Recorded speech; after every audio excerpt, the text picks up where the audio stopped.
आज के दिन हमारे वैष्णव कैलेंडर में कोई त्यौहार नहीं है, लेकिन कल जो आने वाला है उस दिन 7 त्यौहार पड़ेंगे। कितने पड़ेंगे? 7 त्यौहार पड़ेंगे। तो इसके बारे में किसी को पता है? हाथ उठाइए। किसी को पता है 7 त्यौहारों के बारे में? है ना, किसी को नहीं पता। किसको पता? आपको? अच्छा, आपको पता है। एक ही व्यक्ति है केवल। हाँ, बताइए 7 त्यौहार कौन कौन से? हाँ हाँ, सरस्वती पूजा है। सरस्वती पूजा, ठीक है। और रघुनाथ दास जी का अपीयरेंस डे है। रघुनाथ दास गोस्वामी का आविर्भाव, हाँ, आविर्भाव है। और विष्णु प्रिया जी का तिरुभाव है। विष्णु प्रिया देवी का तिरुभाव। तिरुभाव नहीं मनाते, अच्छा, आविर्भाव। हाँ हाँ, और 3 भूल गया। और 3 भूल गए, है ना। देखो ऐसा है ना कि मेरी जेब में रहता है ये, जो है एक शीट होती है वैष्णव कैलेंडर की, मेरी जेब में हमेशा रहती है ये। तो इसमें जो है सब रहता है, तो ये देखना चाहिए आपको, ये लेना चाहिए।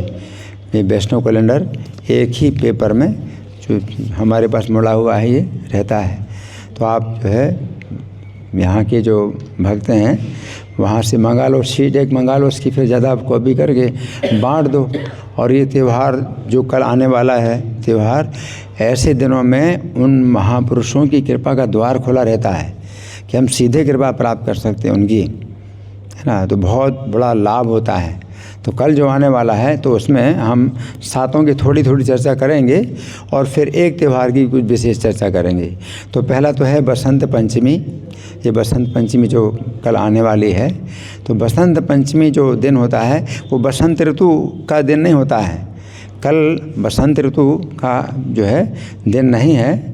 हाँ, ये बसंत पंचमी जो है, ये बसंत ऋतु जो आएगी 40 दिनों के बाद, 40 दिनों के बाद आएगी। 15 मार्च से बसंत ऋतु शुरू होगी, चैत्र कृष्ण प्रतिपदा से शुरू होगी और 2 महीने तक चलेगी। तो 15 मार्च से शुरू होगी बसंत ऋतु। तो 40 दिन पहले से ये बसंत पंचमी जो दिन आता है, ये वो संदेश वाहक है। जैसे कोई राजा आने वाले हैं तो कोई जो है हलकारा होता है जो कि सब जगह फैलाता है समाचार, भाई राजा साहब आ रहे हैं, राजा साहब आ रहे हैं, है ना। तो सब ऋतुओं का राजा जो बसंत ऋतु है वो आने वाला, तो 40 दिन पहले से ही ये समाचार देने के लिए कि बसंत ऋतु आ रही है, कल बसंत पंचमी का दिन है ना। तो एक तो बसंत पंचमी, विष्णु प्रिया देवी का आविर्भाव भी कल आएगा, है ना। यथासंभव इनके बारे में सुनना चाहिए। विष्णु प्रिया देवी कौन है? चैतन्य महाप्रभु की पत्नी। उनका जो है विवाह है जो भगवान चैतन्य के साथ हुआ, उसका बहुत विस्तार से वर्णन मिलता है चैतन्य भागवत में। और विष्णु प्रिया का नाम चैतन्य चरितामृत में भी आता है, तो देखना पड़ेगा कहाँ कहाँ आता है। तो इनके बारे में कुछ चर्चा हो सकती है। सरस्वती पूजा, तो सरस्वती पूजा का जो दिन है, इसमें विशेष रूप से हम सरस्वती माता से हमें प्रार्थना करनी चाहिए। तो वो जो है ऐसी बुद्धि दें कि हम उनका, कृष्ण का गुणगान कर पाएँ। तो सरस्वती का असली जो कार्य है वो श्री कृष्ण का गुणगान करना है। सरस्वती देवी विद्या की देवी हैं। तो सरस्वती का जब जो दूसरे लोग जो है विद्वान लोग जो भौतिक जो है बातों में जो दुरुपयोग करते हैं सरस्वती का, तो सरस्वती देवी प्रसन्न नहीं होती हैं। तो भगवान का गुणगान करने की शक्ति जो है अगर सरस्वती माता से हमें प्राप्त हो तो श्री कृष्ण की प्रसन्नता जो है हमें प्राप्त हो सकती है। तो कल सरस्वती पूजा भी है।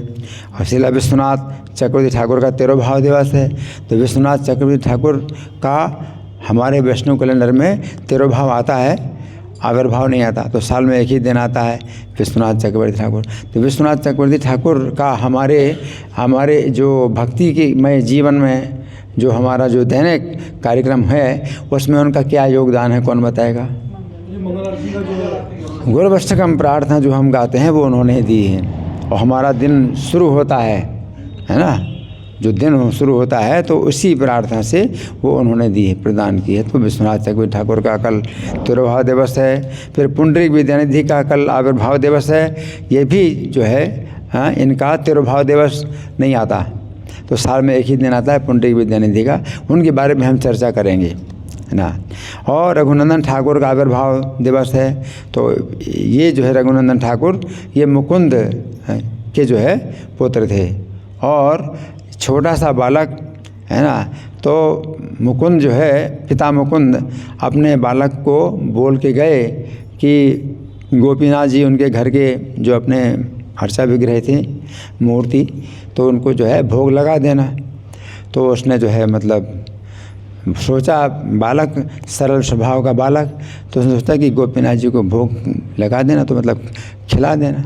तो उसने जो है थाली, भोग की थाली रखी, और जो होता है ना भोग मंत्र, तो भोग मंत्र उसको आता नहीं था, तो भोग मंत्र में यही बोलता खाओ खाओ खाओ। और जब वो नहीं खा रहे तो जो है बड़ा चिंतित हो गया कि मेरे से जो है गोपीनाथ नाराज़ हैं, नहीं खा रहे हैं, और फिर हमारे पिता जो है फिर बहुत नाराज़ होंगे। तो गोपीनाथ जी को जो है उसने बहुत ज़्यादा तीव्र उसने जो है रोया, रुदन किया। तो उसके जो है मतलब उस जो है भावना से प्रसन्न होकर गोपीनाथ जी ने खा लिया। तो पूरा प्रसाद जितना भोग था सब खा लिया, कुछ प्रसाद भी नहीं बचा। तो मुकुंदा है बोले हैं कि भोग लगा दिया गोपीनाथ जी को? बोले हाँ हाँ भोग लगा दिया। तो प्रसाद कहाँ है? बोले प्रसाद क्या होता है? प्रसाद क्या होता है?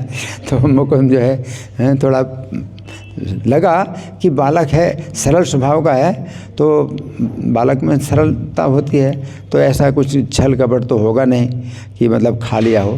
तो थोड़ा सा फिर भी संदेह बना रहा, तो बालक से कुछ बोले नहीं। लेकिन फिर दूसरी बार जो है परीक्षा लेने के लिए बोले चलो ये लड्डू जो है भोग लगाओ गोपीनाथ जी को, वो मैं जा रहा हूँ।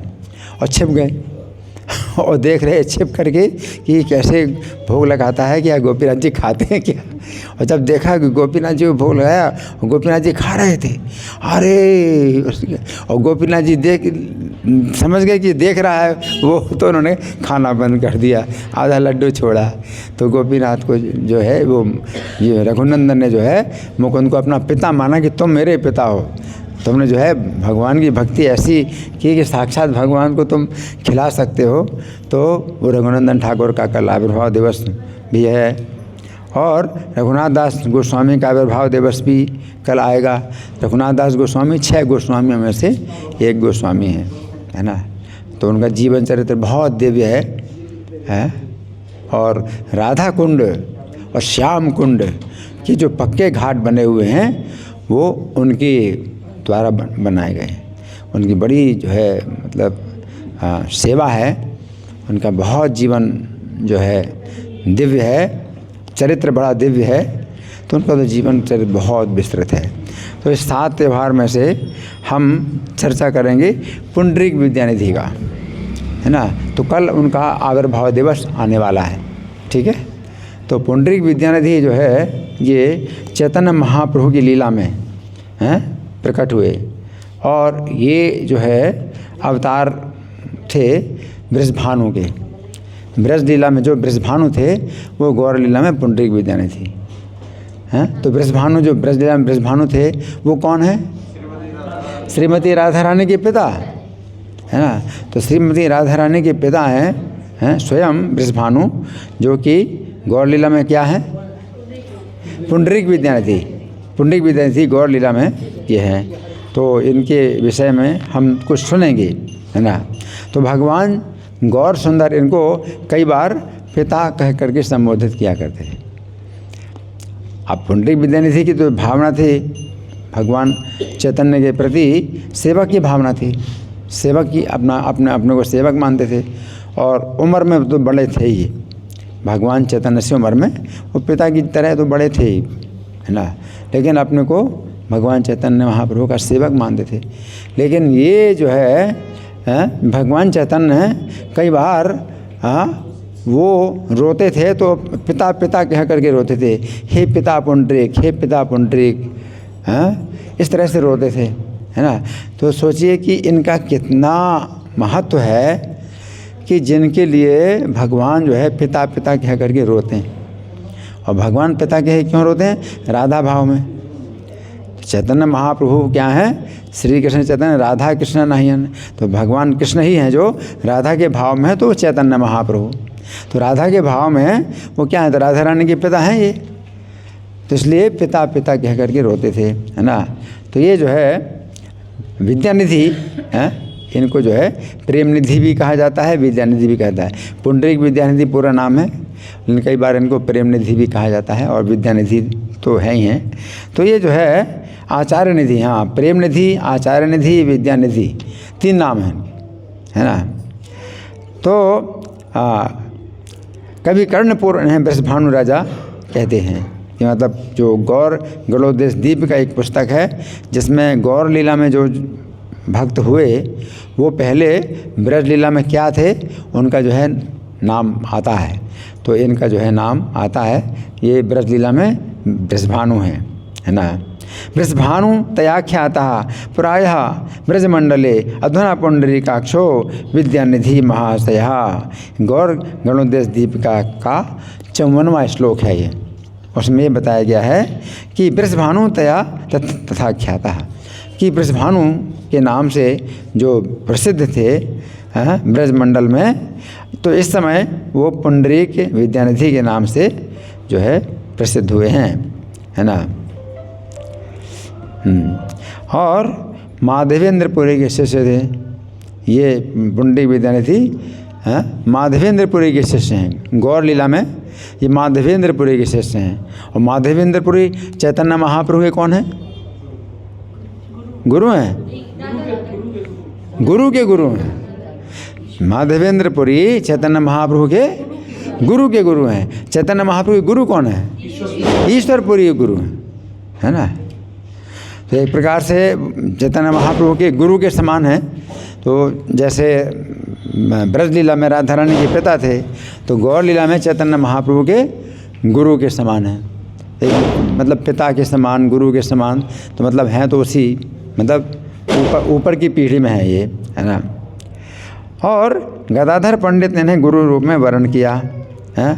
अब देखो गदाधर पंडित ने इनको गुरु रूप में स्वीकार किया, है ना।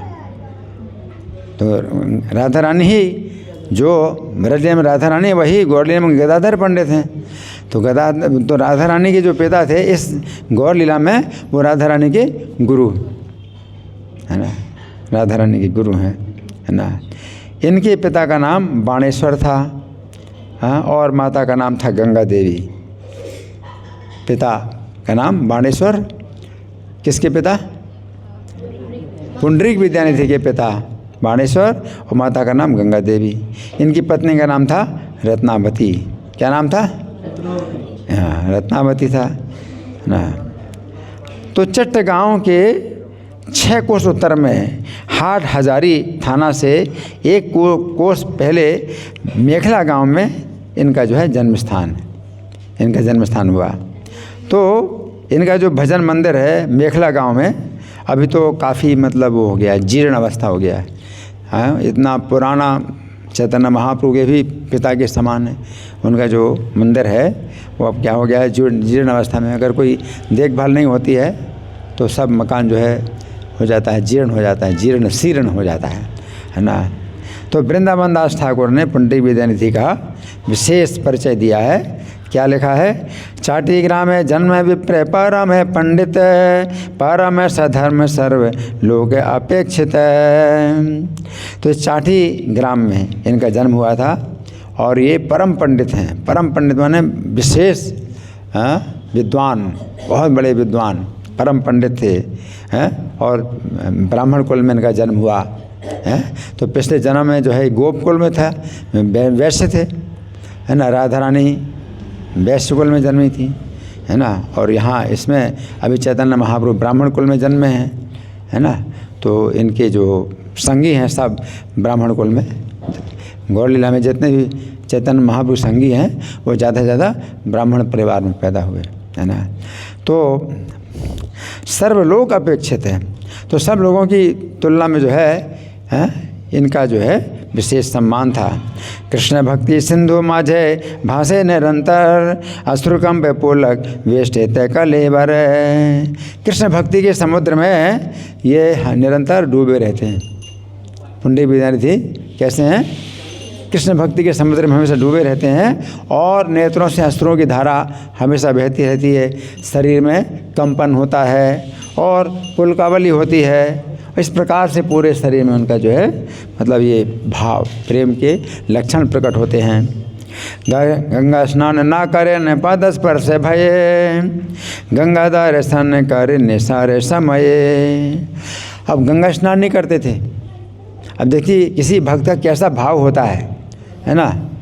भगवान तो भावग्राही जनार्दन है, भगवान को क्या कहा जाता है, भावग्राही। तो भाव ग्रहण करते हैं। माता जी आप सुन रहे हो क्या, कहीं ध्यान है आप, तुम दर्शन तो कर रहे हो, दर्शन अच्छी बात है, लेकिन है ना अगर कथा नहीं सुन रही हो तो वो कथा तो फिर नहीं मिलेगी। क्या बोला मैंने, कुछ नहीं सुना है ना। अब यहाँ पर आए हो, अभी कथा चल रही है, कौन बताएगा क्या बोला मैंने, भगवान भावग्राही हैं। तो ये गंगा स्नान नहीं करते हैं है ना, तो इसमें भी इनकी भावना भक्ति की भावना है कि गंगा स्नान नहीं करते। हर व्यक्ति सोचता है भी गंगा स्नान करें तो अपना जो है वो हो जाएगा है ना, कल्याण हो जाए हैं, लेकिन ये गंगा स्नान नहीं करते हैं तो इनकी भक्ति भावना कुछ अलग ही है। तो क्या है कि इनको भय है कि गंगा स्नान करेंगे तो गंगा जी का जल पैरों में आएगा तो पैरों से छुएगा, तो इसलिए गंगा स्नान नहीं करते हैं। तो भगवान तो भाव ग्रहण है करने वाले हैं। अब लोग जो है कहेंगे अरे ये कैसा आदमी है, ये तो गंगा स्नान भी नहीं करता है ना, ये तो बेकार है, तो लोग निंदा भी करें। तो लोग निंदा करें तो उनकी चिंता नहीं होती उनको, इनका भाव है कि पैर से जो है गंगा स्नान, गंगा जल जो है पैर में लगेगा, इसलिए गंगा स्नान नहीं करते हैं। गंगा दर्शन करे निसार समय, और गंगा जी दर्शन भी नहीं करते दिन के समय, रात्रि में दर्शन करते हैं। अब गंगा जी का दर्शन दिन के समय क्यों नहीं करते, स्नान तो करते नहीं तो दर्शन तो कर लें हैं। जैसे हम 5 साल इलाहाबाद में रहे तो गंगा जी के तट किनारे ही ये इंजीनियरिंग कॉलेज था हमारा, तो वहाँ हॉस्टल में रहते थे।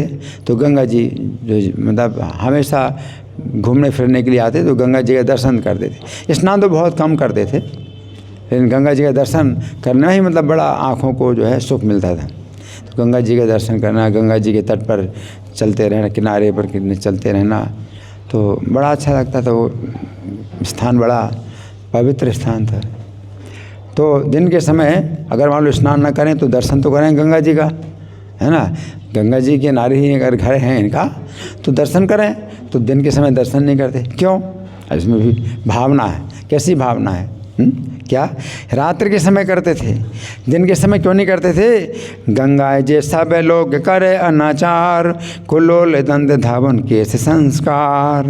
तो दिन के समय लोग क्या करते हैं, गंगा जी में अनाचार करते हैं। क्या करते हैं, कुल्ला करते हैं, गंगा जी में पानी का कुल्ला करते हैं है ना। तो इनको बड़ा दुख होता है, गंगा जी में पानी का कुल्ला लोग करते हैं। और क्या करते हैं, दांत साफ करते हैं। तो इनको जो है वो बहुत दुख होता है, इसलिए देखना नहीं चाहते, गंगा जी का दर्शन नहीं करना चाहते। और केस बालों को धोते हैं लोग है ना, तो सब जो है काम गंगा जी में करते हैं। तो इसलिए रात्रि के समय गंगा दर्शन करते, रात के समय कोई नहीं करता कुल्ला और दातून और बालों को धोने का काम। तो रात के समय गंगा जी का दर्शन करते और स्नान करते नहीं कभी। क्यों स्नान नहीं करते, पैरों में पड़ेगा है ना, इस तरह। ऐसा काल देखिया पाए न मने व्यथा। तो ये सब देख करके इनके मन में बड़ी व्यथा होती थी कि लोग क्या करते हैं गंगा जी में। हाँ, जैसे रघुनाथ दास गोस्वामी, कल उनका जो है आविर्भाव आएगा, तो रघुनाथ दास गोस्वामी की इसी प्रकार की भावना थी। तो जब राधा कुंड और श्याम कुंड के बहुत उन्होंने बड़े बड़े तट बना दिए है ना, तो अब क्या है कि स्नान तो करते थे राधा कुंड में, डेली स्नान करते थे राधा कुंड में। और जो है अब जो मल त्याग करना है तो श्याम कुंड का जल जो है लेते थे, लेके जाते थे मल त्याग करने के लिए। तो दूर जाते हैं मल त्याग करने के लिए, श्याम कुंड राधा कुंड की पवित्रता की रक्षा के लिए, हाँ, लेकिन श्याम कुंड का जल तो लेते थे। तो उनको लगा अपने मन में कि श्याम कुंड का मैं जल ले रहा हूँ मल त्याग करने के लिए, और ठीक नहीं, ऐसी भावना। तो उन्होंने फिर एक अलग से कुआं खुदवाया श्याम कुंड की तरफ एक कुआं खुदवाया, है ना। और जब कुआं खुदवाया उन्होंने, तो उस एक शिला जो है ऐसी निकली कि जब उसको तोड़ा गया तो उसमें खून निकला। तो रघुनाथ दास ने जो है काम बंद करा दिया कि अभी काम मत करो, कुआं खुदाई का काम मत करो, अभी मुझे पता लगाना है कि क्या है। तो रात को सपना दिया भगवान कृष्ण ने, कहा कि गोवर्धन की जिह्वा है जो कट गई है। गोवर्धन जो है, जो गोवर्धन पर्वत हैं वो क्रौंच पक्षी की तरह है, उनका जो है रूप है, और वो नीचे जा रहे हैं, डेली एक तिल घटते जा रहे हैं, तो नीचे जा रहे हैं। तो गोवर्धन की जो जिह्वा है वो कट गई है। अब उसको जो कटा हुआ जो शिला है उसका आप जो है मंदिर बनवाओ और उसकी पूजा करवाओ। तो जिह्वा मंदिर, एक श्याम कुंड के किनारे एक मंदिर है, जिह्वा मंदिर, तो वो जो है वो शिला। तो कहने का मतलब यह है कि रघुनाथ दास भी जो है सोचते थे कि श्याम कुंड का पानी में क्यों लेके जाता हूँ मल त्याग करने के लिए, है ना। तो इसी प्रकार से इनकी भी भावना यही थी, है ना। तो इनको जो है बड़ा दुख होता था। तो ऐसा कल देखिया पाए ने मने व्यथा, एते के देखे ने गंगा नेशाए सर्वथा। इसलिए बस जो है रात में गंगा जी का दर्शन खूब जो है दिल खोल के करते थे, खोला गंगा जी का दर्शन खुल करके करते थे रात में। विचित्र विश्वास आर एक सुनेतान, और उनका एक विचित्र विश्वास एक था, उसको भी सुनो। इनका एक विचित्र विश्वास क्या था कि देवार्चन पूर्व करे गंगा जल पान। जब भगवान की पूजा करते थे उसके पहले गंगा जल पीते थे, गंगा जल पी करके भगवान की पूजा करते। अब वो भी एक विचित्र भावना है, नहीं तो पूजा के पहले कोई मतलब क्या है, पूजा के बाद ही मतलब खाना पीना होता है, पूजा के पहले गंगा जल पीते थे। तो ये विशेष भावना थी कि गंगा जल पी करके पूजा करेंगे तो अपनी चित्त की शुद्धि होगी और भगवान में मन एकाग्र होगा। इस प्रकार का इनका विशेष विश्वास था। तो पूजा के पहले गंगा जल पीते थे। तो इस तरह से इनकी जो है भावना कुछ अलग थी, जो सामान्य लोगों की भावना से बिल्कुल अलग, है ना। तो भगवान गौर सुंदर ने जो है नवद्वीप में जब प्रेम से नृत्य कर रहे थे, तो नवद्वीप में जो है भगवान रोज़ नृत्य करते थे भक्तों के साथ में और कीर्तन करते थे, है ना। तो एक बार क्या हुआ कि नृत्य करके भगवान बैठ गए। अब सब भक्त लोग तो उनकी पूरी चेतना भगवान में है कि कैसी चेष्टाएं कर रहे हैं, भगवान चैतन्य कैसी चेष्टाएं कर रहे हैं। तो भगवान चैतन्य जो है एक बार नृत्य करके बैठ गए और पुंडरीक पिता, हे मेरे पिता पुंडरीक, मैं तुम्हें कब देख पाऊंगा, हे पिता, ऐसे उच्च स्वर से रोने लगे। अब कोई भक्त नहीं जानता पुंडरीक कौन है ना। तो किसका नाम ले रहे हैं और खूब रो रहे हैं, कब मैं तुम्हें देखूंगा, तो कब मैं तुम्हें देखूंगा, इस प्रकार से बोल रहे हैं। चैतन्य के इतने प्रिय ये विद्यानिधि पुंडरीक विद्यानिधि थे कि भगवान चैतन्य ने जो है इनको इस तरह से अपनी लीला में प्रकट किया था, है ना। तो अब इनका जो है जो रहन सहन था वो भी जो है बड़ा वो था, जैसे विलासितापूर्ण कहते हैं कि बहुत विलासी थी, है ना। मतलब जैसे कि बहुत धनी लोग रहते हैं ना, राजा की तरह जो है इनका अपना जो है रहन सहन था, है ना। तो क्या था कि इनका एक मकान नवद्वीप नगर में था और दूसरा था चट्टगांव में। तो जब आते थे नवद्वीप में तो अपने उस मकान में आ जाते थे, तो इनका जो है मतलब रहन सहन ऐसा था कि बड़े जो है अच्छा पलंग, बहुत कीमती पलंग, उसमें जो है सैया बिछी, बहुत कीमती सैया बिछी, बहुत कीमती सैया बिछी हैं। और जो है पान चबाते हैं तो पीकदान जो है उनका जो है बढ़िया पीतल का पीकदान इधर रखा उधर रखा। और 2 सेवक जो है उनको क्या है पंखा कर रहे हैं, चमर डुला रहे हैं। कि आजकल तो ये सब पंखा होते हैं, उस समय पंखे तो होते नहीं थे। तो 2 सेवक जो है उनको पंखा कर रहे हैं, चमर डुला रहे हैं। तो इनका जो है ऐसा रहन सहन था। तो गदाधर पंडित तो यहाँ नवद्वीप में रहते थे और गदाधर पंडित से इनका कोई परिचय नहीं था पहले शुरू में। गदाधर पंडित राधा रानी है और ये पिता हैं, लेकिन इनका परिचय कैसे हुआ, तो ये बड़ी जो है विशेष घटना है कि इनका परिचय कैसे हुआ। तो मुकुंद जो है कीर्तन सुनाया करते थे। मुकुंद जो है चैतन्य महाप्रभु के संगी थे और इनका जो है विशेष स्वर था, मधुर स्वर था। चैतन्य महाप्रभु भी बहुत प्रसन्न होते थे इनके कीर्तन से। इनके कीर्तन को सुन के चैतन्य महाप्रभु भी नृत्य किया करते थे। तो गदाधर पंडित इनको जानते थे, मुकुंद को, चैतन्य महाप्रभु के संगी हैं। और गदाधर पंडित और मुकुंद जो है इनको भी जानते थे, पुंडरीक विद्यानिधि को। गदाधर पंडित से इनका परिचय नहीं था। तो एक बार क्या हुआ कि गदाधर पंडित को लेकर के मुकुंद आए इनके घर। पुंडरीक विद्यानिधि जो है कई दिनों के बाद आए थे अपने घर में, नवद्वीप वाले घर में। तो मुकुंद को पता चला, तो हमेशा मिला करते थे, पुंडरीक विद्यानिधि से मिला करते थे। और आज गदाधर पंडित को लेकर के आए तो गदाधर पंडित ने जो है इनको प्रणाम किया और आसन जो है दिया, बैठने के लिए आसन दिया। और मुकुंद के मुख से जो है गदाधर पंडित का परिचय सुना इन्होंने, गदाधर पंडित का परिचय दिया। तो गदाधर पंडित ने क्या देखा कि जो है अरे ये तो राजकुमार की तरह है। तो इनकी जो है श्रद्धा खत्म हो गई। गदाधर पंडित का अभी तक जो अनुभव था कि कृष्ण की भक्ति करने के लिए व्यक्ति को जो है बड़ा विरक्त होना चाहिए, है ना। मतलब भलो ना खाए वो, भलो ना बहेरी वो, बहुत अच्छा खाना नहीं, बहुत अच्छा पहनना नहीं। तो अब वो कोई भक्त जो है अगर ऐसा भी हो कि राजा के रूप में भी बहुत भक्त हुए हैं और जो है वो बहुत बड़े भक्त हुए हैं और राजा की तरह वो रहते भी हैं और मतलब सब उनका रहना सहना बहुत बढ़िया होता है। तो ऐसा कोई ज़रूरी नहीं कि भक्त बनने के लिए आपको विरक्त ही होना पड़ेगा। कोई हो सकता है कि वो राजा के रूप में भी बहुत बड़ा भक्त हो। लेकिन गदाधर पंडित को अभी तक अनुभव नहीं हुआ था कि कोई ऐसा भी भक्त हो सकता है जिसका बढ़िया रहन सहन भी हो। तो जब इनका बढ़िया रहन सहन देखा तो गदाधर पंडित की भावना जो है क्या हो गई, बड़ी उल्टी हो गई देख करके। अब बोले तो कुछ नहीं, लेकिन मन में जो है क्या हुआ कि ऐसा लगा कि अरे मैं कहाँ आ गया, हैं, ये तो बड़े बिलासी हैं, हैं, ये भक्त कैसे हो सकते हैं। पलंग जो है बहुत कीमती था और बहुमूल्य बिस्तर था, रेशमी तकिया, ऊपर सुंदर चंदवाया और किनारे पर पानी की सुराही और पान से सज्जित पीतल का पानदान और पीकदान के सामने विशाल दर्पण।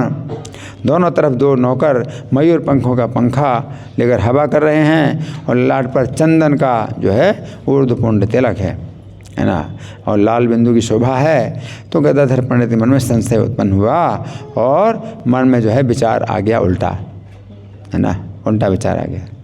अब इस तरह से अपराध तो नहीं होता, हाँ, अपराध तो नहीं होता, लेकिन जब अपनी भावना दुर्भावना प्रकट करे तो फिर अपराध होता है। जैसे आपने किसी को देखा, भाई इनको तो बहुत बड़े भक्त बोलते हैं, तो बहुत बड़े भक्त, लेकिन मुझे तो नहीं लग रहा, तो मन में संशय हो जाए तो इसमें अपराध नहीं होता। लेकिन अगर मन में संशय हो गया और फिर वो मन में संशय को जो है फिर आपने विश्वास में बदल दिया और उनको फिर जो है आपने बुरी नज़रों से देखना शुरू किया, बुरा मुँह बना रहे हैं वो देख करके, तो फिर अपराध होता है, तब अपराध होता है। तो गदाधर पंडित का कोई अपराध नहीं हो, मन में जो है मतलब संशय हुआ तो क्या सोचा, भालो तो वैष्णव सब विषय रे बेश, ये अच्छे वैष्णव, ये कैसे वैष्णव हैं, सब पूरा तो विषयी जैसा वेशभूषा है, दिव्य भोग दिव्य बास दिव्य गंध केश। तो भोग भी जो है बड़ा दिव्य है और वस्त्र भी बड़े दिव्य हैं और दिव्य गंध भी लगाए हैं अपने शरीर में और केशों में भी जो है दिव्य सुगंध आ रही है ना। सुनिया तो भालो भक्ति आछी लो इहाने, मैंने तो सुना था कि इनमें बहुत बड़ी भक्ति हैं, आछी लो जे भक्ति से है गेरो दर्शन है, इनके दर्शन से तो मेरी सब भक्ति खत्म हो गई।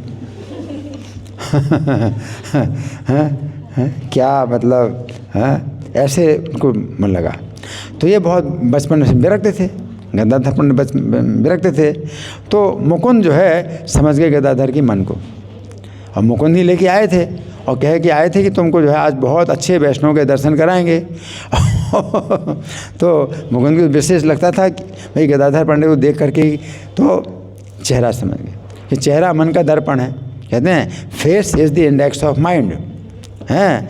तो अगर आप अपने भाव को छिपाते नहीं हो तो चेहरे से पता चल जाता है कि आप कैसे, आपको कैसा लग रहा है।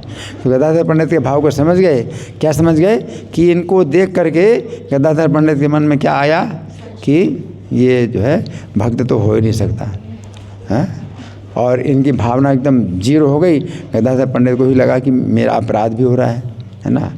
तो क्या हुआ, मुकुंद ने जो है श्रीमद् भागवत का एक श्लोक जो है बड़े सुंदर आवाज़ में गाना शुरू कर दिया, दिखाने के लिए कि इनमें कितनी भक्ति है। इनकी कैसी भक्ति है ये दिखाने के लिए मुकुंद ने श्लोक पढ़ना शुरू कर दिया।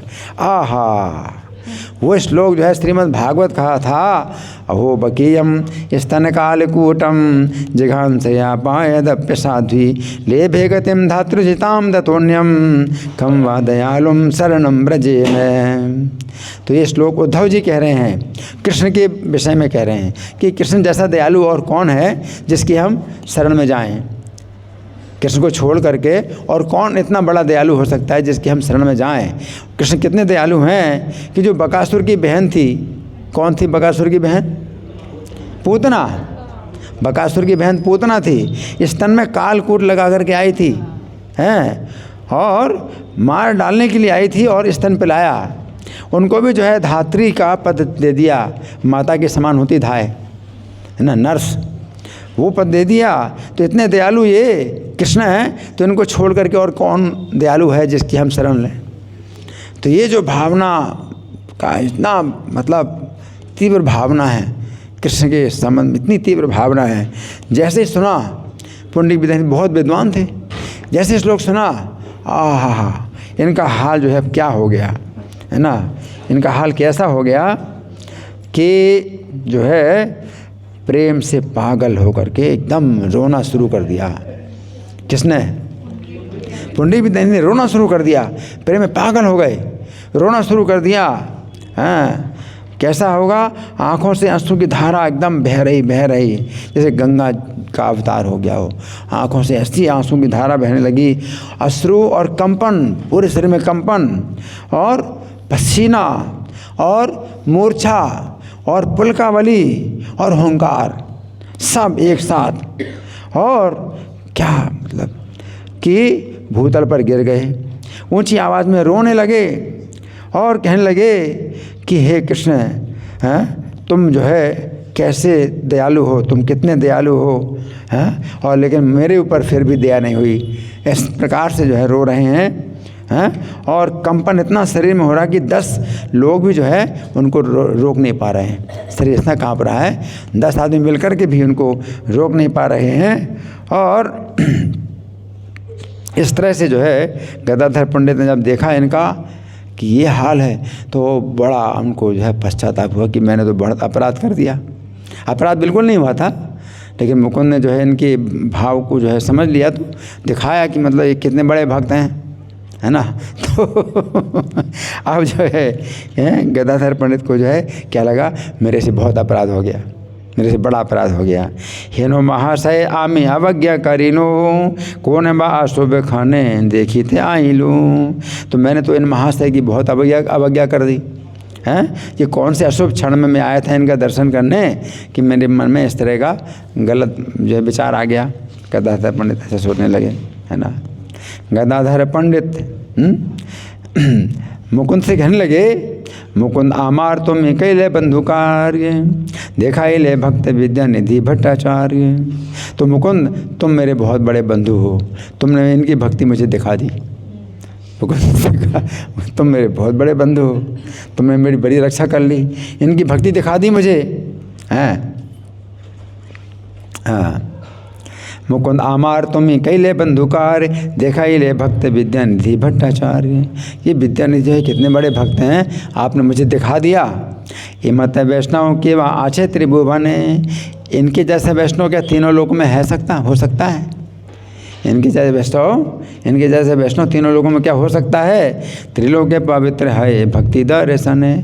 अरे इनकी भक्ति का दर्शन करके तीनों लोग पवित्र होते हैं। किसने कहा? गदाधर पंडित ने। किससे कहा? मुकुंद से कहा, है ना। हे मुकुंद, तुमने मेरे लिए सच्चे मित्र का काम किया, जो विद्यानिधि जैसे भक्त का दर्शन कराया, इनके समान वैष्णव क्या तीनों लोकों में कोई है? ऐसी भक्तियाँ दर्शन करके तीनों लोग पवित्र होंगे। तो गदाधर पंडित ने कहा, मुकुंद, मैंने जब इनके प्रति अपराध किया है तो अब इनसे ही मंत्र दीक्षा में लूँगा, अब मैं इनको ही अपना गुरु बनाऊँगा। हाँ, मैं अपराध से छूटने के लिए इनको अपना गुरु बनाऊँगा। हाँ, तो मुकुंद ने कहा, अच्छी बात है। इसके बाद मुकुंद ने विद्यानिधि को जो है गदाधर पंडित के संबंध में सब कुछ बता दिया कि आपको देख करके इनके मन में बड़ा जो है उल्टा भाव आ गया था और अब ये जो है आपसे जो है गुरु दीक्षा लेना चाहते हैं। तो इस प्रकार से जो है शुक्ल पक्ष की द्वादशी तिथि को गदाधर पंडित को इन्होंने मंत्र दीक्षा दी। तो वही राधा रानी हैं जो ब्रज लीला में पिता थे और इस गौर लीला में इनके गुरु बने। और राधा रानी पुरुष रूप में अवतार लेती हैं, है ना। तो जितनी भी सखियां हैं भगवान की, राधा रानी उनकी सखियां सब पुरुष रूप में आई, क्योंकि इस अवतार में भगवान सन्यासी होंगे। सन्यासी होंगे तो स्त्रियों के से दूर रहेंगे। तो जितनी स्त्रियां हैं ब्रज की, वे सब जो है पुरुष रूप में आई भगवान का संग करने के लिए।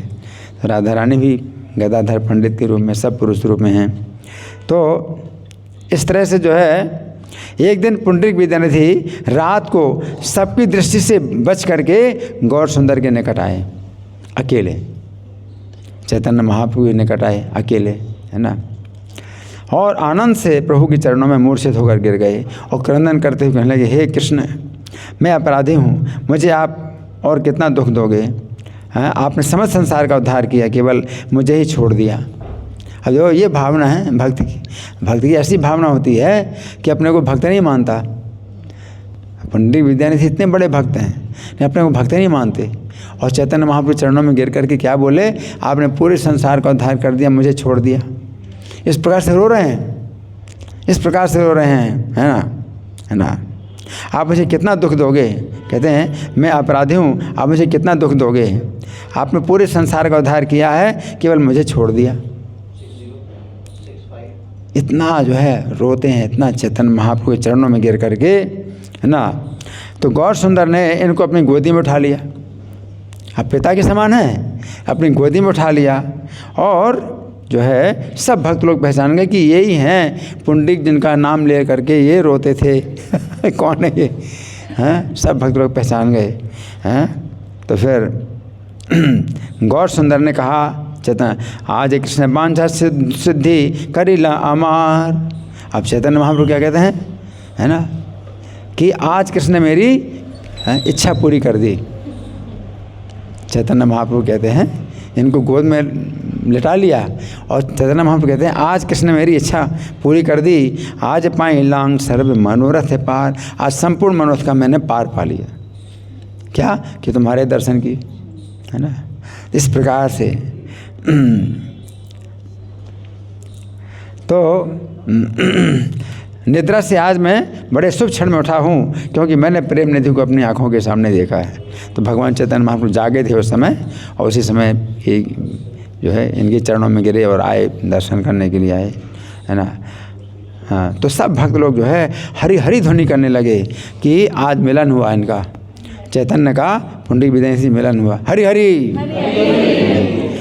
तो इस प्रकार से हरि हरि ध्वनि करने लगे। इसके पश्चात विद्यानिधि अद्वैत आचार्य आदि भक्तों की चरण वंदना करने लगे, पुंडरीक विद्यानिधि, क्योंकि अद्वैत आचार्य भी चैतन्य महाप्रभु के पिता की तरह है ना। लेकिन वो तो चैतन्य महाप्रभु की संगति में रहते हैं और पुंडरीक विद्यानिधि भगवान से दूर रहे अभी तक, तो इसलिए अद्वैत आचार्य को भी बहुत सौभाग्यशाली मानते हैं कि अद्वैत आचार्य हैं। ये सब भक्त लोग जो है कितने सौभाग्यशाली हैं, चैतन्य महाप्रभु की गोष्ठी में हमेशा रहते हैं, है ना। और तब विद्यानिधि के साथ में सब भक्तों का मिलन हुआ, है ना। तो एक दिन जो है पुरी धाम जगन्नाथपुरी में गदाधर पंडित रहते हैं। गदाधर पंडित ने भी संन्यास लिया था बाद में, नवद्वीप से जो है जब चैतन्य महाप्रभु संन्यास लेकर के चले गए। अब नवद्वीप में तो वापस आएंगे नहीं, क्योंकि संन्यास लिया जहाँ से वहाँ वापस आएंगे नहीं, है ना। तो जगन्नाथ, तो माता सची ने फिर कहा था अपने पुत्र गौर सुंदर को, ये कहा था कि तुम जो है अगर यहाँ नहीं आओगे तो जगन्नाथपुरी में रहो, तो जगन्नाथपुरी से लोग आते जाते हैं तो तुम्हारा समाचार मुझे मिलता रहेगा, तो मैं किसी प्रकार जीवित रहूँगी, तुम्हारा समाचार पाकर के जिंदा रहूँगी। तो माता सची जो है इस प्रकार से चैतन्य महाप्रभु को बोलती हैं। और गदाधर पंडित जो है चूँकि चैतन्य महाप्रभु के संगी थे, तो गदाधर पंडित ने भी संन्यास ले लिया कि उनको चैतन्य के साथ रहना है, तो राधा रानी कृष्ण के बिना कैसे रह सकती हैं। तो गदाधर पंडित भी जो है जगन्नाथपुरी में रहते थे और चैतन्य महाप्रभु भी यहाँ रहते थे, हाँ जगन्नाथपुरी में रहते थे। तो एक दिन गदाधर पंडित ने महाप्रभु से कहा, मेरा जो इष्ट मंत्र है का जो मेरा इष्ट मंत्र है यानी गुरु मंत्र, तो उसका जप जो है ठीक से नहीं हो रहा है। गदाधर पंडित ने कहा, जो मैंने मंत्र लिया है इनसे अपने गुरु से, कौन है गुरु? पुंडरीक विद्यानिधि। तो अब वो तो नवद्वीप में हमेशा रहते नहीं, और वो मंत्र जो है मेरा अच्छी तरह से अब जप नहीं हो रहा उसका, है तो अच्छी तरह जप नहीं हो रहा है। तो मुझे ऐसा लग रहा है कि मैंने इस मंत्र को किसी के सामने प्रकट कर दिया होगा, इसलिए तो जो गुरु मंत्र है वो किसी के सामने प्रकट नहीं किया जाता है ना, नहीं जो महामंत्र है ये सबको बताया जाता है। ये हरे कृष्ण महामंत्र है, ये महामंत्र है, इसलिए जितना लोगों को बताओ उतना इसकी शक्ति बढ़ती है। लेकिन वैसे दूसरे जो मंत्र होते हैं उनको किसी को बताओगे तो मंत्र की शक्ति घट जाती है। तो गदाधर पंडित ने जो मंत्र लिया था इनसे पुंडरीक विद्यानिधि से, कह रहे अब जब ठीक से नहीं हो रहा है, लगता है कि मैंने किसी को बता दिया है इसलिए जब ठीक से नहीं हो रहा है। तो महाप्रभु ने कहा, तुम्हारे गुरु विद्यानिधि शीघ्र ही यहाँ आएंगे, तुम उस समय उनके साथ परामर्श कर सकोगे, है ना, तो दोबारा मंत्र ले लो उनसे। भगवान चैतन्य बोले, अपने गुरु से तुम दोबारा मंत्र ले लो तो फिर से इसकी शक्ति आ जाएगी, हैं। तो गदाधर पंडित का ये कहना था कि आप ही हमें मंत्र दे दो दोबारा। लेकिन भगवान ने कहा नहीं, आपके गुरु वो हैं, तुम उनसे ही मंत्र लो। तो गदाधर कहते हैं कि वो तो है नहीं यहाँ पर। तो भगवान चैतन्य बोले, शीघ्र आने वाले हैं, उन्हीं से ले लेना। भगवान ने ऐसा कहा उनसे। तो उसी समय विद्यानिधि जो है जगन्नाथपुरी में आ भी गई। तो बड़ा आश्चर्य की बात है ना, भगवान का आने वाले हैं, उस समय आ भी गए। तो उन्हें पाकर के भक्तों के आनंद की कोई सीमा नहीं रही। गदाधर पंडित की भी इच्छा पूरी हो गई, दोबारा मंत्र ले लिया अपने गुरु से, है ना। तो इस तरह से जो है इनके बहुत ही अद्भुत चरित्र हैं, है ना। तो हमारे पास अभी कितना समय है? 15 मिनट है, जितना अच्छा। हरि ओम। अच्छा चलो ठीक है। तो अब एक घटना और सुना रहे हैं। वैसे ये घटना सुनाई जाती ओढ़न षष्ठी के दिन। ओढ़न षष्ठी भी आती है एक दिन, है ना। तो उस दिन की घटना है, लेकिन जब भी सुना है ये तो कथा जो है हमेशा नित्य नवीन है ना। तो इसलिए कभी भी सुनाई जा सकती है। तो पुंडरीक विद्यानिधि का जो है कल जो होगा, क्या होगा? आविर्भाव होगा। तो उस दिन भी ये सुनाई जा सकती है, ओढ़न षष्ठी के दिन भी सुनाई जा सकती है। ऐसी ये कथा गदाधर पंडित के संबंध में है। तो गदाधर पंडित का जब आविर्भाव आता है और तिरुभाव आता है, साल में 2 बार आता है, उन दोनों दिनों भी सुनाई जा सकती है। कि कोई कथा गदाधर पंडित से भी संबंधित है, तो पुंडरीक विद्यानिधि से संबंधित है, तो कल जो आएगा दिन, उस दिन ये कथा हम सुन सकते हैं, है ना। और गदाधर पंडित के आविर्भाव तिरुभाव 2 दिन आते हैं, उन दिनों भी कथा सुन सकते हैं। इसी प्रकार से ये कथा भी ओढ़न षष्ठी के दिन भी सुन सकते हैं, और पुंडरीक विद्यानिधि का जो कल आविर्भाव आएगा उसमें भी सुन सकते हैं, है ना। तो क्या हुआ कि ओढ़न षष्ठी जो है जगन्नाथपुरी में जब आती है, तो भगवान जगन्नाथ का जो है वो बड़ा नया जो है वो परिधान होता है। इनके वस्त्र जो है, मतलब भगवान जगन्नाथ को जो है नए नए वस्त्र पहनाए जाते हैं, और वो सब गर्म कपड़े होते हैं, गर्म कपड़े पहनाए जाते हैं भगवान को। तो वो जो है माड़ के वस्त्र उसमें होते थे ना। तो माड़ के वस्त्र होते थे, क्योंकि माड़ लगाते ना कपड़ों में, तो कपड़े जो है फिर वो प्रेस की तरह हो जाते। पहले प्रेस तो नहीं होती थी ना, कपड़ों में प्रेस नहीं होती थी, तो माड़ लगाते थे तो कपड़ों में प्रेस जैसा हो जाता था। तो अभी तो माड़ लगाने की ज़रूरत नहीं है ना, प्रेस होती है कपड़ों में। तो वो जो है माड़ लगाए हुए वस्त्र जो है जगन्नाथ भगवान को पहनाए जाते हैं, है ना। तो वो जो है वस्त्र धारण लीला जो है बहुत जो है मतलब हुई, मतलब बड़ा सुंदर जो है वो दर्शन हो रहा था। भगवान जगन्नाथ को दिन भर वस्त्र पहनाए जा रहे थे, हाँ, वस्त्र पहना, भगवान बार बार वस्त्र पहन रहे हैं, और भगवान चैतन्य भक्तों के साथ में वो लीला का दर्शन कर रहे हैं। जगन्नाथ जी जो है वस्त्र धारण कर रहे हैं, और नए और नए और नए वस्त्र। तो जगन्नाथ जी जो है सफ़ेद वस्त्र धारण करते हैं, पीले वस्त्र, नीले वस्त्र और पट्ट वस्त्र, फूलों की मालाओं के द्वारा फिर सज रहे हैं। तो उस समय जो है बहुत से बाजे बज रहे हैं, और रात तक, काफ़ी रात तक जो है महाप्रभु इस आनंद को देखते रहे, है ना। उसके बाद भक्तों के साथ में अपने स्थान में चले आए। उस समय दोनों मित्र थे, स्वरूप दामोदर और पुंडरीक विद्यानिधि। ये दोनों जो है प्रेम के आलाप करते करते, हाँ, वो जो है मतलब चले आ रहे हैं। जगन्नाथ मंदिर का दर्शन करके रात में आप अपनी सैया में जाएंगे, विश्राम करेंगे, तो रास्ते में जो है आपस में बातें कर रहे हैं। तो जब दो भक्तों के बीच में जब प्रीति संबंध होता है तो 6 प्रकार के लक्षण होते हैं। ददाति प्रतिगृह्णाति, एक तो कुछ देना, गिफ्ट में कुछ देना, उपहार में देना, कुछ उपहार लेना, है ना, देना और लेना, है। तो एक दो तो ये हो गए ददाति प्रतिगृह्णाति। फिर गुह्यम आख्यादि पृच्छति, हरि बोल लक्ष्मीकांत, सुनना है क्या क्या क्या? अच्छा, तो हंसी क्यों आ रही? हंसी नहीं आना चाहिए ना, सुन तो रहे हो, बहुत बड़ा गुण है, कथा सुन रहे हैं। तो प्रीति लक्षण में कि आपस में एक दूसरे समानता का जब व्यवहार होता है तो कुछ देना उपहार और कुछ लेना उपहार में, और फिर अपने मन की बात को जो है बताना और मन की बात पूछना।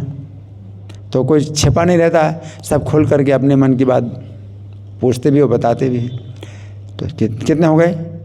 4 हो गए, है ना। भूंगते भोजय तेज है, और फिर खाना, कुछ मांग करके खाना और कुछ खिलाना। कितने हो गए? 6 लक्षण। तो इनका प्रीति लक्षण था, प्रीति संबंध पुंडरीक विद्यानिधि का स्वरूप दामोदर के साथ। कौन? स्वरूप दामोदर के साथ। तो जो ओढ़न षष्ठी का जो था ये उत्सव, उसका जब दर्शन करके जब आ रहे हैं तो सोने के पहले अपना जो है वो जगन्नाथ मंदिर से रास्ते में चलते चलते बातें करते जा रहे हैं। अब बातें करते जा रहे हैं तो जो है पुंडरीक विद्यानिधि ने बात उठाई कि यहाँ पर तो जो है जगन्नाथपुरी में जो है शास्त्र पर बहुत विचार किया जाता है, तो भगवान को जो है फिर ये अशुद्ध है जो माण का वस्त्र क्यों धारण कराते हैं। उन्होंने कहा भाई एक ये तो संदेह है, माण के वस्त्र तो अशुद्ध होते हैं, तो इसको भगवान को नाण कर। तो स्वरूप दामोदर ने बताया, देखो मुझे ऐसा लगता है कि यहाँ का जो है ये दोष नहीं लगता, इस स्थान में दोष नहीं लगता। तो अपराध से बचने के लिए स्वरूप दामोदर ने मतलब इस प्रकार कहा कि लगता ऐसा है कि भाई इस स्थान में दोष नहीं है, ऐसा उनको लगा। तो अगर ईश्वर की ऐसी इच्छा ना होती तो राजा को भगवान सपना देते।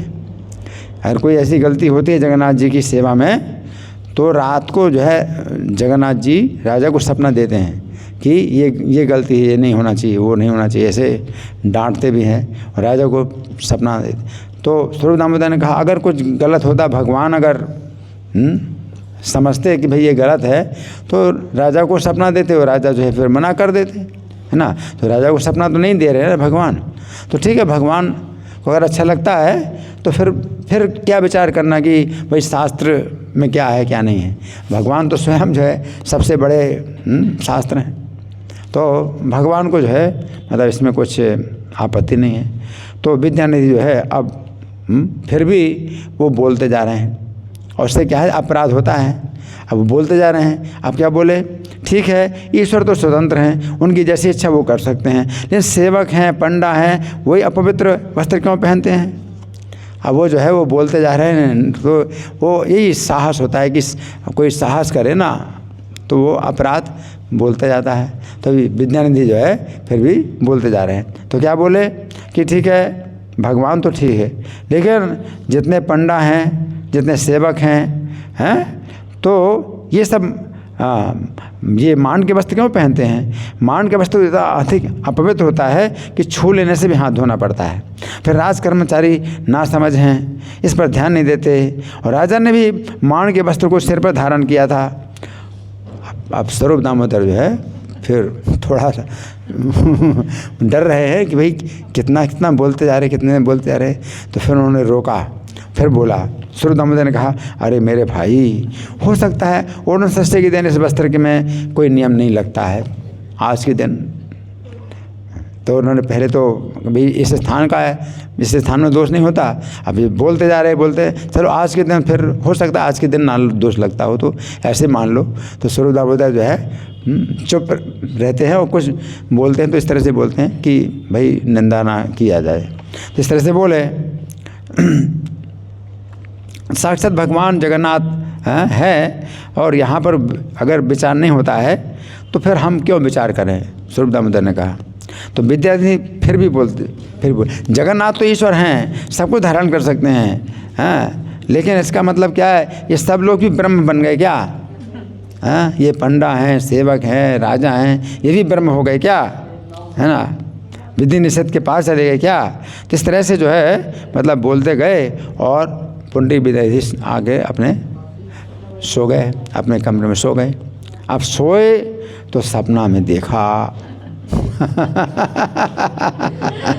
सपने में देखा जगन्नाथ और बलदेव मंदिर से निकले और बड़े गुस्से में जो है आए सामने और खड़े हो गए। अब विद्यानिधि सोचते हैं भगवान हैं, सामने खड़े हैं, बोल नहीं रहे हैं, गुस्से में देख रहे हैं। और फिर क्या किया, दोनों गालों में थप्पड़ मारने लगे हैं। तो बलदेव, कृष्ण बलदेव जैसे मेरे सामने खड़े हैं तो कैसे होंगे, बलदेव किधर होंगे और इधर कृष्ण किस तरफ होंगे। हमारे राइट साइड में कौन होंगे, जगन्नाथ जी, और बलदेव बाएं साइड में।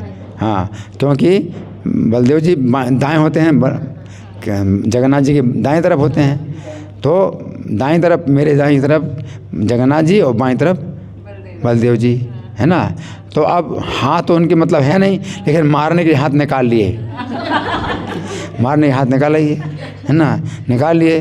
तो जो है यहाँ जगन्नाथ जी है तो उन्होंने गाल में मारने के लिए बायां हाथ निकाला अपना, और बलदेव जी ने मारने के लिए दायां हाथ निकाला। तो दाएं गाल में उनका बायां तमाचा और बाएं गाल में उनके हाथ का दायां हाथ तमाचा, दोनों गालों में तमाचे पड़ने लगे हैं और बोलते कुछ नहीं है और तमाचे मारे तमाचा थप्पड़ मार करके बोले, मोर जाति मोर सेवक के रह जाति नहीं। जगन्नाथ जी कहते हैं मेरी कोई जाति नहीं और मेरे सेवकों की कोई जाति नहीं है। सकल जाने ला तुम ही रही यही ठाई, सब जानने के बाद भी तुम यहाँ क्यों रहते हो, फिर भी तुम यहाँ रहते हो हैं। तुम अपनी जाति की रक्षा करना चाहते हो तो चले जाओ यहाँ से। तबे कहने रही यहाँ से जाति नाश स्थान है, इसलिए तुम जाति जहाँ तुम्हारी नष्ट हो रही है उस स्थान में तुम रहते क्यों हो। जाति राखी चलो तुम आपने भवने, अपनी जाति की रक्षा करना है तो अपने घर चले जाओ। तो घर दूसरा घर है ना उनका, तो वहाँ घर चले जाओ।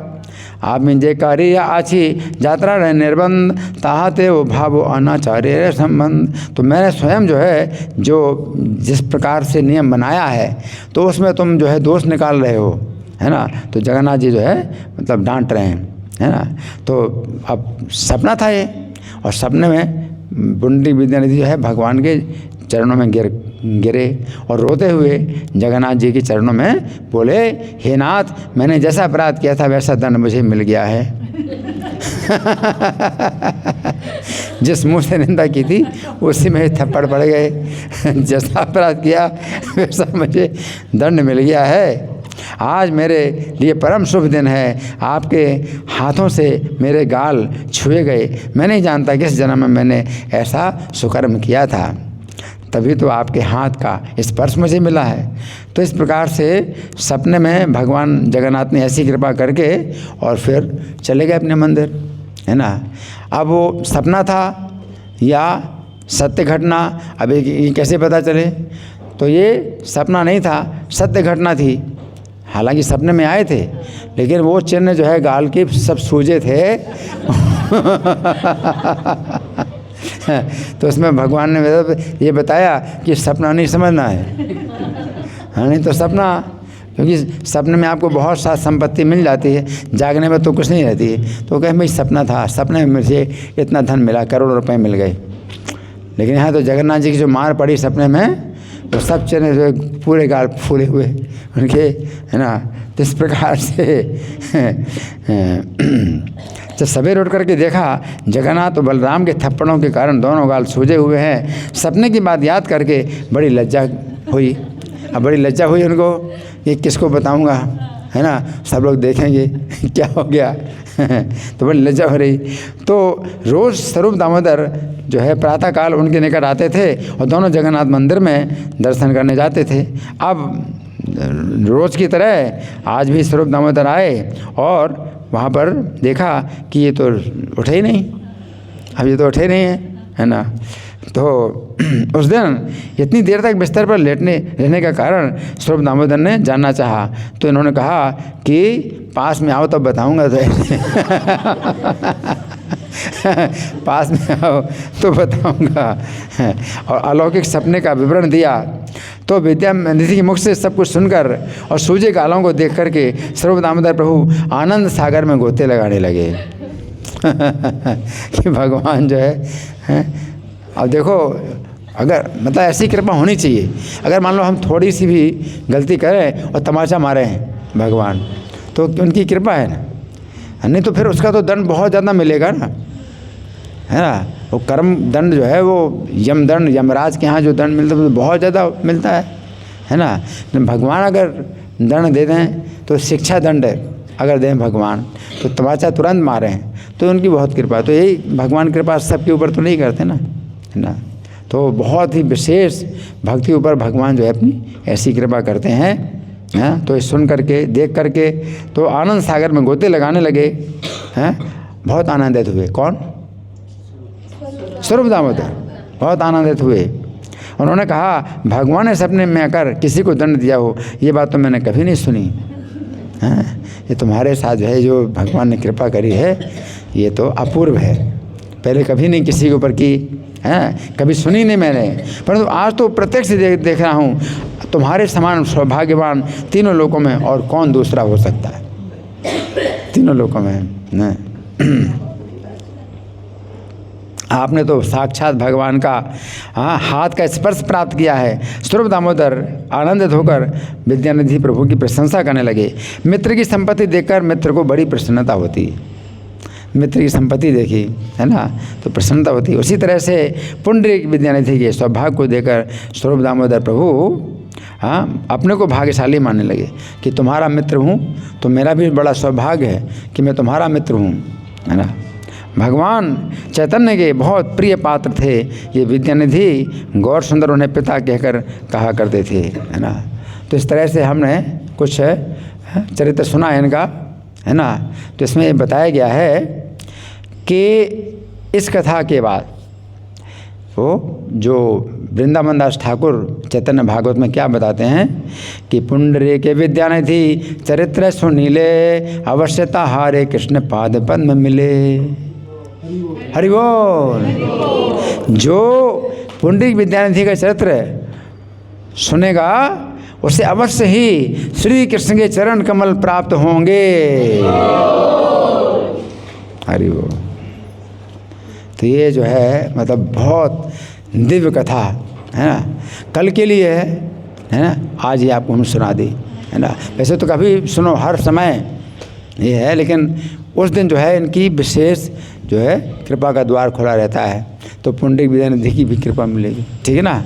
तो आज की जो कथा है तो आप लोग जो है कल के लिए आप इसको सुरक्षित रखो, कल सुनो हैं। तो आज की जो रिकॉर्डिंग हुई है तो इनसे आप ले लो, इनके पैर छुओ, इनके चरणों की वंदना करो, इनसे रिकॉर्डिंग ले लो कल सुनने के लिए। चैनल में डाल देंगे, चैनल का हाँ वो ठीक है। तो अब हो गया पूरा। कोई प्रश्न थोड़ा बहुत कर सकते हैं? ठीक है, आप लोगों की ओर से कोई प्रश्न है, कोई चर्चा है? हाँ जी माता जी बोलिए। जी जी। प्रभु जी, आपने कथा में बताया कि कैसे गदाधर पंडित को संशय हो गया था ना पंडित को देख के, तो और वैष्णव अपराध ना हो तो मुकुंद ने उन्हें बचा लिया, उन्होंने श्लोक गाया और वो देख गए उनके भाव। पर हम ऐसे अक्सर कर जाते हैं वैष्णव अपराध, तो हम कैसे बचें इससे? देखिए, इसमें अपराध नहीं होता। वो गदाधर पंडित जो सोच रहे थे कि उनसे अपराध हो रहा है, लेकिन अपराध नहीं हुआ, उनसे अपराध नहीं हुआ। अपराध कब होता? जब अपनी दुर्भावना दिखाएं हम। आप समझे? जी नहीं, आपने मेरी बात नहीं समझे। ऐसे अपने मन में संशय हो गया, तो वो संशय था, मतलब फिर भी वो पूरी तरह से निश्चित नहीं था कि गलत है। और गलत मान करके, जैसे मान लो गलत मान करके फिर मैं आपको गलत नज़रों से देखूंगा, तो वो अपराध होता है। समझ रहे? अपराध कैसे होता है? मन में संशय हुआ तो अपराध नहीं होता। आपके मन में संशय हुआ और आपने अपने मन को बस में किया हुआ है कि आप गलत नज़रों से नहीं देख रहे हैं। वो तो एक बच्चा भी आपके चेहरे को देखकर बच्चा भी आपके भाव को समझ लेता है कि कितना गलत भाव है आपका, अच्छा भाव है। एक बच्चा भी समझ सकता है। तो आपने अगर अपने जो है चेहरे में मतलब उस तरह की भावना नहीं दिखाई कि जैसे आप नफ़रत कर रहे हो, तो नफ़रत की भावना से आप बच्चे को देखो तो बच्चा भी समझ लेगा। तो उन्होंने उस तरह से अपराध नहीं किया गदाधर पंडित ने, लेकिन उनके चेहरे में संशय का भाव जो आया मुकुंद ने समझ लिया, लेकिन वैसे और कोई नहीं मतलब समझ पाया। तो मुकुंद उनके बड़े संगी थे तो समझ गए कि इनके अंदर, लेकिन वो अपराध नहीं होता इस तरह से। आप समझ रहे? मान ली अब देखो ऐसा है ना कि किसी को देख करके मेरे मन में आ जाए कभी कि मान लो मैं इनको डंडा मार रहा हूँ, इनके सिर में डंडा मार रहा हूँ, कभी ऐसा मन में अगर विचार आ जाता है तो इससे अपराध नहीं होता, इससे अपराध नहीं होता। क्योंकि इसमें आपके मन में आता है कि जैसे मैं इनको सिर में डंडा मार रहा हूँ, लेकिन अपनी बुद्धि जो है रोकती है। तो मन और बुद्धि में क्या है? संघर्ष होता है। और बुद्धि कहती है कि क्यों ऐसा सोच रहे हो, मन सोच रहा है और बुद्धि जो है इसको रोकती है। तो मन और बुद्धि में जो है जो मतलब होता है आपस में संघर्ष होता है, उसमें आपका अपराध नहीं बनता। ठीक है ना। तो बुद्धि जो है मतलब मना कर रही कि नहीं नहीं ऐसे नहीं सोचना। ठीक है ना। तो इस तरह से भावना किसी के भी प्रति आपके मन में अगर आ जाए, कुछ भी बिना किसी कारण के भी आ जाता है, नफ़रत की भावना आ जाती है बिना किसी कारण के, कुछ हो जाता है, तो उसमें अपराध नहीं होता जब तक कि आप अपनी भावना दिखाते नहीं। नफ़रत की भावना जब देखोगे तो पता चलेगा कि नफ़रत कर रहे हैं। ठीक है ना। और कोई? मैं प्रश्न करूं? ठीक है। तो जी पुंडरीक विद्यानिधि जो है गंगा जी में स्नान नहीं करते थे, हैं? गंगा जी में स्नान नहीं करते थे तो बड़ी निंदा की बात है, सामान्य तो निंदा की बात है। लेकिन भगवान जो है हाँ उनके भाव को देख कर के प्रसन्न होते हैं। तो उनका भाव कैसा है कि जो भगवान हाँ उनका जो है उनके भाव से प्रसन्न होते हैं। क्या भाव था उनका? गंगा में स्नान क्यों नहीं करते? कौन बताएगा? हाँ, पैर में गंगा जल आएगा और गंगा का दर्शन नहीं करते थे दिन में, रात में दर्शन करते थे। दिन में दर्शन क्यों नहीं करते गंगा जी का? लोग कुल्ला कर रहे हैं, दातून कर रहे हैं और केस धो रहे हैं, है ना। तो इससे मतलब वैसे गंगा जी में क्या है, स्नान आप अपने घर से स्नान करके आओ, है ना, और वहाँ पर केवल डुबकी लगाना है। वो तरीका तो ये होता है गंगा में स्नान करने का कि अपने घर से आप स्नान करके आओ, अपना सब जो है जितना भी है, और फिर यहाँ पर जो है आप डुबकी लगाओ, तो वो जो है मतलब गंगा स्नान तरीका ये होता है। जब गंगा में खूब अपना मैल धो रहे हैं, अपना साबुन लगा रहे हैं, तेल लगा रहे हैं, तो सही नहीं है, लेकिन अब वो तो है, आजकल लोग कर रहे हैं ऐसे, ठीक है। धन्यवाद। श्रील पुंडरीक विद्यानिधि आविर्भाव तिथि महामहोत्सव की, श्रील प्रभुपाद की। हरे कृष्णा।